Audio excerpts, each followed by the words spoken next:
Hello बच्चों, स्वागत है आपका एक बार फिर हमारे YouTube चैनल अंकित जिंदल फिजिक्स में। जैसा कि हमारा इस चैप्टर का लास्ट चल रहा था, मैंने कहा था कुछ एक्स्ट्रा क्वेश्चन सॉल्व करवाने हैं।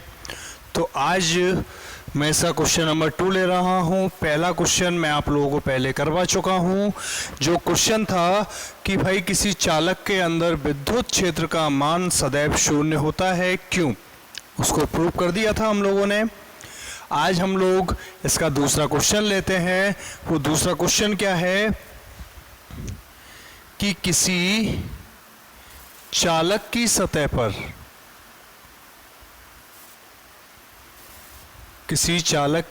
पर विद्युत क्षेत्र सदैव पृष्ठ के अभिलंबवत होता है, क्यों?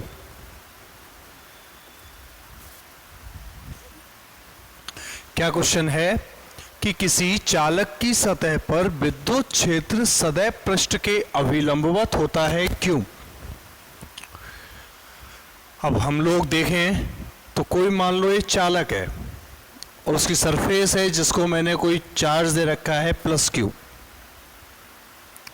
आवेश दे रखा है इस चालक को, और इस पर क्या बताना है कि विद्युत क्षेत्र सदैव पृष्ठ के अभिलंबवत क्यों है। तो चालक की सतह पर विद्युत क्षेत्र की दिशा देखें तो हम लोग जानते हैं कि किसी कोण मान लो थीटा पर है, इस क्षैतिज से। किस पर है? किसी कोण थीटा पर। भाई प्लस क्यू आवेश है तो विद्युत क्षेत्र की दिशा क्या होगी? पृष्ठ के बाहर की ओर। हो गई। अब इस वेक्टर ई को दो घटकों में विभाजित कर दो तो इसका इस क्षैतिज घटक तो हो गया क्या? ई कॉस थीटा, और ऊर्ध्वाधर घटक क्या हो गया? ई साइन थीटा। क्वेश्चन क्या कह रहा है कि सदैव पृष्ठ के अभिलंबवत क्यों? सदैव पृष्ठ के लंबवत ही क्यों लेते हैं विद्युत क्षेत्र को? तो आप लोग मुझे एक चीज बताओ कि आप लोग जो ये चैप्टर पढ़ रहे हो वो किस यूनिट का पढ़ रहे हो? स्थिर वैद्युतिकी का। और स्थिर वैद्युतिकी की पहली लाइन क्या कहती है कि आवेश स्थिर होना चाहिए या ब्राह्म होना चाहिए, यानी कि उसका जो वेग है वो वेग कितना होना चाहिए? 0 होना चाहिए, नहीं होना चाहिए। और यदि मैं इसको लंबवत ना लूं, मैंने ये मान लिया कि भाई विद्युत क्षेत्र का ये घटक काम कर रहा है ई कॉस थीटा, तो ई कॉस थीटा क्या करने का प्रयास करेगा? इन आवेशों को आगे चलाने का प्रयास करेगा, आगे की साइड फैलाने का प्रयास करेगा या नहीं करेगा? कौन? E cos theta. और यदि आवेश आगे की ओर गति करना आरंभ कर गए तो क्या ये स्थिर वैद्युतिकी की परिकल्पना होगी? अगर हमारे दिमाग में सिर्फ इतना सा शब्द आ गया कि आवेश गतिमान, तो क्या स्थिर वैद्युतिकी काम करेगी? क्या नहीं करेगी। इसलिए सदैव विद्युत क्षेत्र पृष्ठ के लंबवत ही लिया जाता है, यानी सदैव घटक ये वाला ही काम आता है। इसलिए हम लोग हमेशा कहते हैं कि विद्युत क्षेत्र की दिशा क्या होगी? कि विद्युत क्षेत्र की दिशा पृष्ठ के अभिलंबवत बाहर की ओर होगी। क्लियर है बच्चों? यहां तक कोई प्रॉब्लम नहीं है। अगला क्वेश्चन देखें हम लोग। अगला क्वेश्चन है इसका क्वेश्चन नंबर 3। ये क्या है? एक एक दो दो नंबर में पूछे जाते हैं छोटे छोटे क्वेश्चंस, जिनकी हमको नॉलेज होना बहुत जरूरी है। आए या नहीं आए एग्जाम में, लेकिन जब तक बेसिक क्लियर नहीं होगा तब तक हम लोग ये नहीं कह सकते कि हम लोग फिजिक्स पढ़ रहे हैं। ठीक है बच्चों? अगला क्वेश्चन क्या है कि अगला क्वेश्चन है कि भाई चालक के अंदर कोई अतिरिक्त आवेश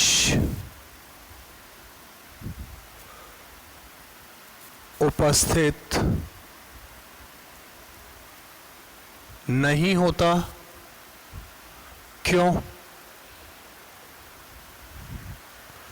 या फिर इस क्वेश्चन को मैं ऐसे बोल दूं, किसी चालक को दिया गया संपूर्ण आवेश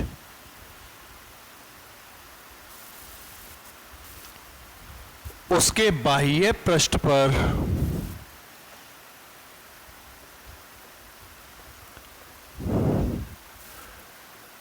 एक समान रूप से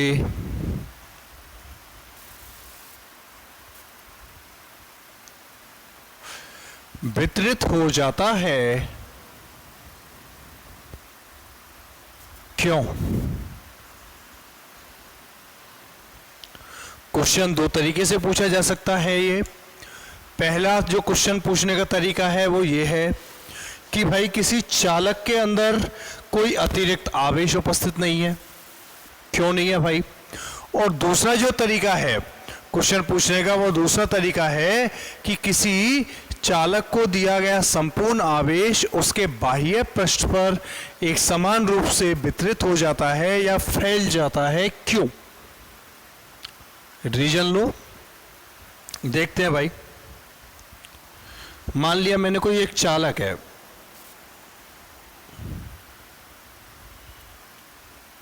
कोई क्या है, एक चालक है। मुझे क्या बताना है कि भाई चालक के अंदर कोई अतिरिक्त आवेश है या नहीं। या हम लोग एक लाइन बोलते हैं कि चालक को प्लस क्यू आवेश देते हैं तो यह दिया गया आवेश उसके बाह्य पृष्ठ पर एक समान रूप से फैल जाता है। क्यों? मतलब हम तो नहीं मानते इस चीज को कि भाई आप पूरा आवेश इसके बाह्य पृष्ठ पे फैलेगा। तो हम लोग क्या कर रहे हैं इसमें, इसके लिए हम लोग क्या करें, फिर कुछ ना कुछ सॉल्यूशन करें। और सॉल्यूशन क्या माने कि मैंने इसके अंदर एक छोटा सा आयतन मान लिया डीवी, अल्प आयतन ले लिया मैंने, क्या, डीवी। और जब मैंने इसके अंदर अल्प आयतन डीवी लिया है तब मैं जानता हूं एक चीज कि भाई इस चालक के अंदर, किसी चालक के अंदर विद्युत क्षेत्र का मान शून्य होता है। होता है कि नहीं होता? सब जानते हो। अल्पांश मैंने क्या लिया है, डीवी लिया है। और हम लोग जानते हैं कि ई या फिर जो फ्लक्स है अंदर, विद्युत फ्लक्स, वो होता है क्या, vector E dot d A vector. और जब ई बराबर 0 है तो फाई बराबर क्या हो गया, 0 हो गया। यानी चालक के अंदर विद्युत फ्लक्स का मान शून्य होता है। मालूम है ना कैसे? क्वेश्चन नंबर फर्स्ट, ये क्वेश्चन नंबर 3 है। क्वेश्चन नंबर फर्स्ट क्या बोला मैंने, किसी चालक के अंदर विद्युत क्षेत्र का मान शून्य होता है। क्यों? करवाया है ना उसको प्रूफ। तो ई इन बराबर 0 हो गया। वहां से फ्लक्स हम लोग जानते हैं फाई बराबर vector E dot d A vector होता है। और जब ई बराबर 0 है तो फाई बराबर भी क्या हो गया, 0। और गाउस का नियम क्या कहता है, गाउस के नियम से क्या होता है, गाउस का नियम के भाई फाई बराबर होता है summation Q upon epsilon not. और इसकी वैल्यू क्या है, 0 फाई की। तो समेशन क्यू बराबर क्या हो गया, 0 हो गया। यानी कि अंदर, इस चालक के अंदर आवेश का मान क्या है, 0 है ना। और जब आवेश का मान या कुल आवेश का मान 0 आ गया तो इसका मतलब सीधा सीधा क्या हो गया कि किसी चालक को दिया गया संपूर्ण आवेश सदैव उसके बाह्य पृष्ठ पर एक समान रूप से फैल जाता है, या चालक के अंदर कोई अतिरिक्त आवेश उपस्थित नहीं होता। यहां तक क्लियर है बच्चों, या फिर कोई प्रॉब्लम है? सटीक क्वेश्चंस हैं जिनके सटीक आंसर देने हैं। अब क्या है कि हम लोग ऐसे कंफ्यूज हो जाते हैं कि हम लोग इन लाइनों को यूज तो बहुत बार करते हैं। 3 चैप्टर पूरे करा दिए और तीनों चैप्टरों में मैंने यही लाइनें यूज की हैं लगातार। और अगर इन्हीं लाइनों को क्वेश्चन बना दे कि भाई ऐसा क्यों होता है, तो हम लोगों का जो ब्रेन है वो काम करना छोड़ जाता है। हम लोग कहते हैं क्या गुरुजी ने तो डायरेक्ट बोला है, तो ये डायरेक्ट होता ही है, इसमें तो क्यों क्यों पूछ रहा है ये। तो उस क्यों को भी हमको क्या करना है, प्रूव करना है। आ गया बच्चों समझ में? चलो अगला क्वेश्चन देखते हैं। ऐसा क्वेश्चन नंबर 4। ये ऐसे क्वेश्चंस हैं जो काम आएंगे ही आएंगे हमारे एग्जाम में, पूछे जाए नहीं पूछे, लेकिन और बच्चों से हमको अलग करेंगे यही क्वेश्चंस। नहीं मानो तो हमारे आसपास कहीं और पढ़ने वाले बच्चे हों तो उनसे इस क्वेश्चंस को पूछ के देखना कि वो कितना रिप्लाई करते हैं। अगर वो इन क्वेश्चंस का रिप्लाई कर दें फिर तो आप लोग मानोगे कि भाई हम लोग सब एक जैसे हैं। और यदि उन पे रिप्लाई नहीं हो तो आप मानना कि हाँ हम लोग कुछ अलग हैं। समझ रहे हो कि नहीं समझ रहे हो? प्रूफ कर दें। अगला क्वेश्चन नंबर 4। क्वेश्चन नंबर 4 क्या है कि किसी चालक के अंदर विद्युत विभव एक समान होता है तथा यह पृष्ठ पर विद्युत विभव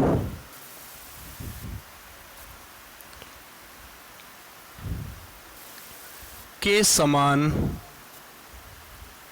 होता है, क्यों?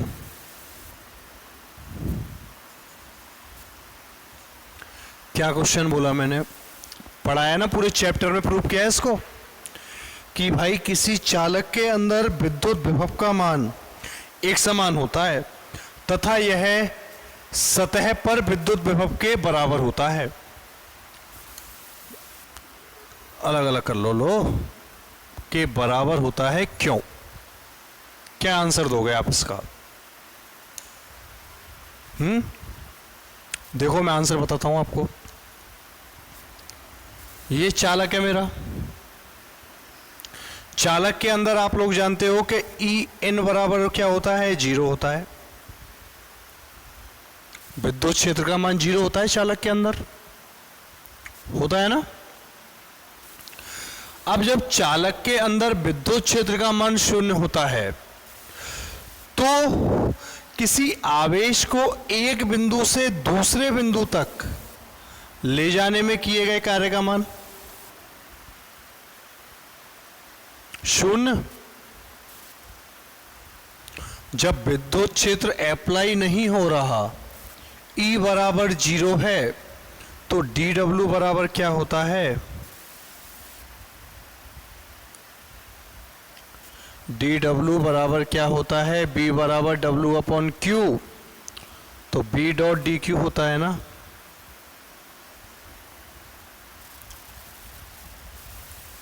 ये तो जानते हैं। और भी तरीके हम लोगों ने इनके पढ़े हैं जो मैंने आप लोगों को पहले पढ़ा रखे हैं। पढ़ा रखे कि नहीं पढ़ा रखे? बहुत सारे पैटर्न इस चैप्टर में हम लोगों ने इनको सॉल्व किए हैं। अब एक चीज मुझे आप लोग ये बता दो कि जब चालक के अंदर विद्युत क्षेत्र का मान 0 है तो किसी आवेश को एक बिंदु से दूसरे बिंदु तक ले जाने में किए गए कार्य का मान 0 होगा। और कार्य का मान 0 हो गया यानी B कैसा हो गया? नियत। कोई एक्स्ट्रा कार्य नहीं करना पड़ा तो B कैसा हो गया? कांस्टेंट हो गया ना। 0 नहीं होगा, कांस्टेंट होगा, नियत। जैसे अवधारणा थी समविभव पृष्ठ की, ध्यान है? समविभव पृष्ठ क्या था? समविभव पृष्ठ में कि किसी आवेश को एक बिंदु से दूसरे बिंदु तक ले जाने में किए गए कार्य का मान 0 होता है, वो पृष्ठ होता है समविभव पृष्ठ। लेकिन क्या उस समविभव पृष्ठ पर विभव का मान 0 होता है? नहीं होता। चालक के अंदर विभव का मान क्या होता है? वो होता है क्या? के क्यू अपॉन आर, जब आर इसकी रेडियस हो, होता है ना। सतह पर देखें, अंदर समझ में आ गया ना। तो पूरे पृष्ठ पर आवेश एक समान रूप से वितरित होता है।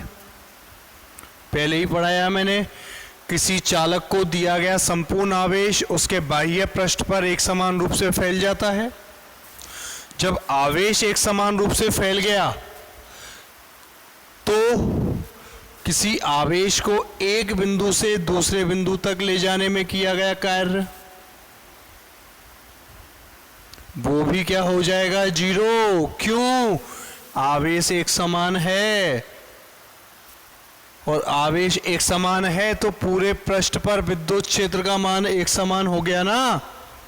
क्या नहीं हुआ? ई वापस क्या रहा? नियत रहा, और ई नियत रहा तो W बराबर 0 और B बराबर नियत। हो गया कि नहीं हुआ?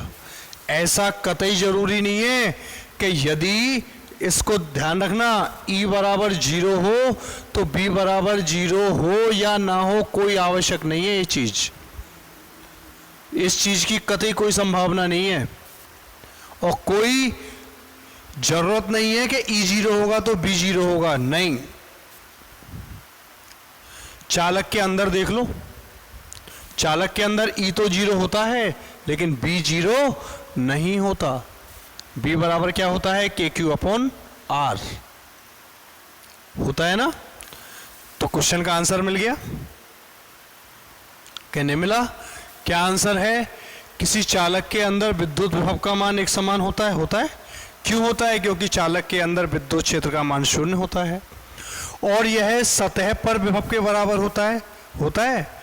क्यों? क्योंकि अंदर विद्युत विभव का मान होता है के क्यू अपॉन आर, और सतह पर भी विद्युत विभव का मान होता है क्या? के क्यू अपॉन आर। इसलिए कोई परिवर्तन नहीं होता। ठीक है बच्चों, दोनों ही कैसे होते हैं? एक समान होते हैं। अगला क्वेश्चन देखें हम लोग, क्या क्वेश्चन नंबर 5।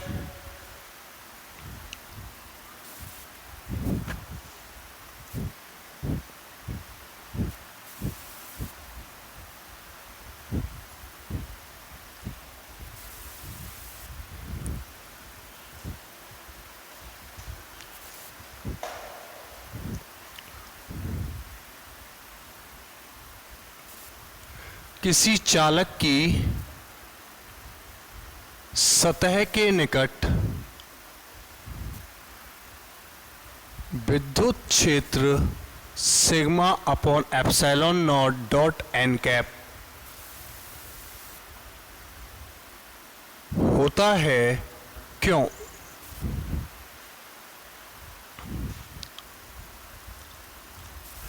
वैसे तो मैं इस क्वेश्चन को आपको यूनिट नंबर चैप्टर नंबर 2 में करा चुका हूं, फिर भी एक बार और रिपीट करवा देता हूं, आप लोगों का जो याददाश्त है वो ताज़ा हो जाए।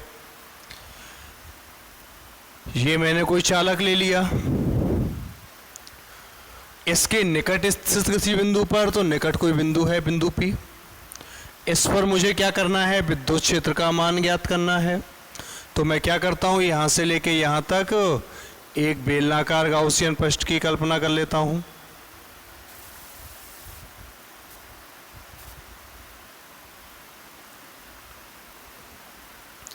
कर ली बेलनाकार गाउसियन पृष्ठ की कल्पना। कितने पृष्ठ हो गए? वही 3 हो गए, S1, S2 और S3।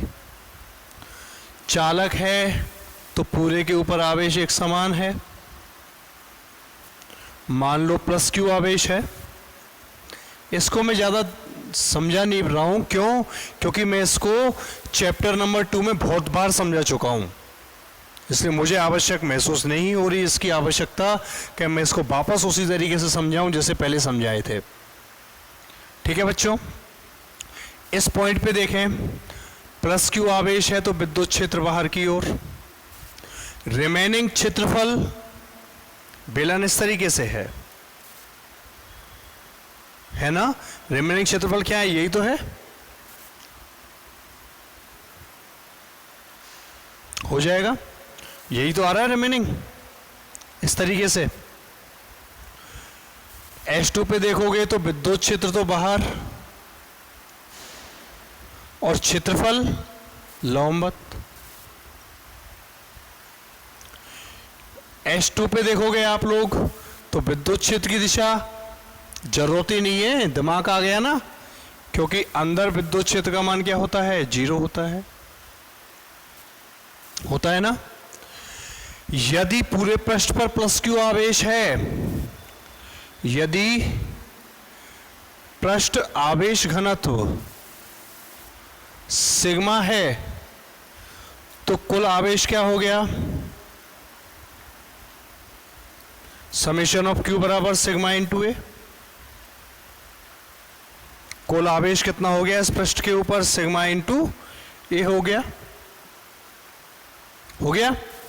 निकालना क्या है, फ्लक्स निकालना है, और फ्लक्स फाई बराबर क्या हो गया, summation of Q upon epsilon not, किससे, गाउस के नियम से, बराबर sigma A upon epsilon not.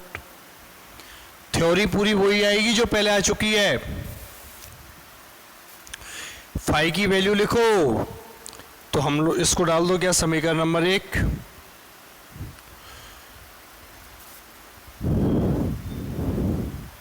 चूंकि विद्युत फ्लक्स फाई बराबर होता है whole integration of vector E dot d A vector.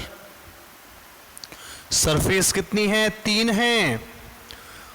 है ना, 3। तो पहली सरफेस H2 पर देखो, H2 पे आप लोग देखोगे तो ई इन बराबर 0 है ना। तो H2 सरफेस के लिए vector E dot d A vector बराबर क्या हो जाएगा, 0 हो जाएगा।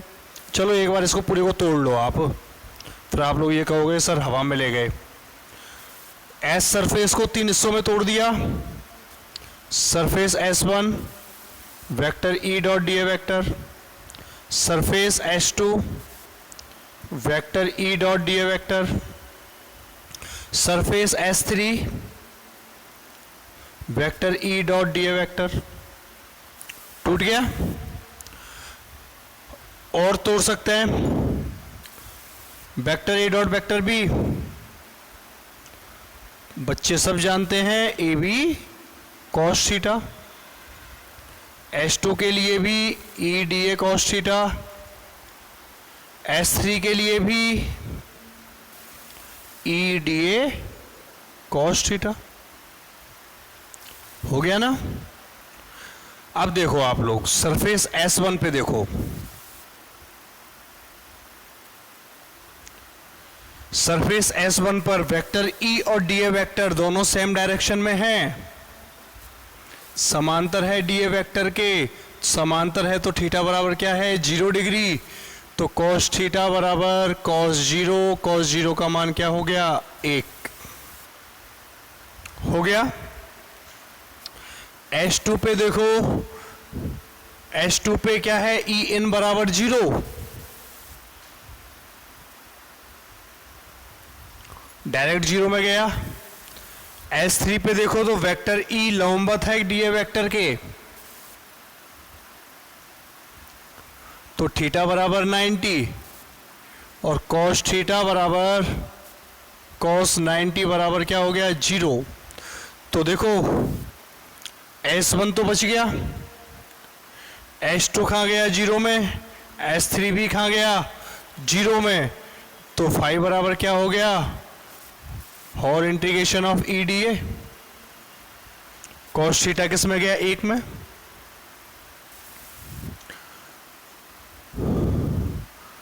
तो फाई बराबर क्या है वैल्यू समीकरण 1 से, sigma A upon epsilon not बराबर ई ए। क्यों ये ई एक समान है तो बाहर आ गया, इंटीग्रेशन में क्या गया, डी ए गया, डी ए का क्या आ गया, ए बाहर आ गया, ए से ए कट गया, तो ई बराबर क्या हो गया, सिग्मा अपॉन एप्सिलॉन नॉट। और सदिश रूप क्या हो गया इसका, वेक्टर ऑफ ई बराबर sigma upon epsilon naught dot n cap. तरीका वही है, जो पहले से चलते आ रहे हैं। थोड़ी सी मैंने इसके लिए स्पीड भी तेज कर दी और बहुत जल्दी में समझा दिया। क्यों समझा दिया, वो मेरे बच्चे बहुत अच्छे से जानते हैं कि यदि हमारे दिमाग में कोई डाउट रहेगा तो हम लोग चैप्टर नंबर 2 के वीडियो को रिपीट करके देख लेंगे, है कि नहीं। बाकी ये ऐसे ही है जैसे हम लोग पहले पढ़ चुके हैं, तो इसमें कोई चीज़ नई नहीं है। और हमारे बच्चे क्या करेंगे अब इससे आगे कि आप लोग बुक के पीछे के सबसे पहले तो बुक के जितने भी एग्जाम्पल्स हैं उन सब एग्जाम्पल्स को सॉल्व करोगे। ये आपका होमवर्क है और पूरे एग्जाम्पल्स को सॉल्व करके आप लोग ग्रुप में उनके फोटो भेजोगे। ठीक है बच्चों, जितने भी एग्जाम्पल्स हैं प्लस बुक के पीछे के जो न्यूमेरिकल्स हैं उन सारे न्यूमेरिकल्स को एक बार सॉल्व करने का प्रयास करोगे। हो नहीं हो वो कोई खास बड़ी बात नहीं है, क्योंकि जब आप स्कूल हमारे स्टार्ट हो जाएंगे तो मैं उन न्यूमेरिकल्स को मैं अपने अकॉर्डिंग सॉल्व करवाऊंगा। लेकिन आप लोग पहले कुछ प्रयास तो करो, कुछ हम लोग चलें तो सही। रफ्तार तो मैं बढ़ा दूंगा आपकी। तो हम लोग क्या करेंगे, सबसे पहले ध्यान रखना, सबसे पहले बुक के जितने भी एग्जाम्पल्स हैं उन सभी एग्जाम्पल्स को सॉल्व करेंगे। उसके बाद बुक के पीछे के क्वेश्चंस को सॉल्व करेंगे और जिस क्वेश्चन में प्रॉब्लम हो उन क्वेश्चंस को आप लोग मुझे लिख के सेंड कर दें या फिर मुझे डायरेक्ट मैसेज कर दें कि सर एग्जाम्पल नंबर ये या फिर क्वेश्चन नंबर ये, क्वेश्चन नंबर डाल दो और पेज नंबर डाल दो। बस मैं अपना पूरा क्वेश्चन नोट करने की ज़रूरत नहीं है, मैं उसको अपने आप ही सॉल्व करके आप लोगों तक पहुंचा दूंगा। ठीक है बच्चों, तब तक के लिए okay, goodbye, thank you very much. Chapter ख़त्म।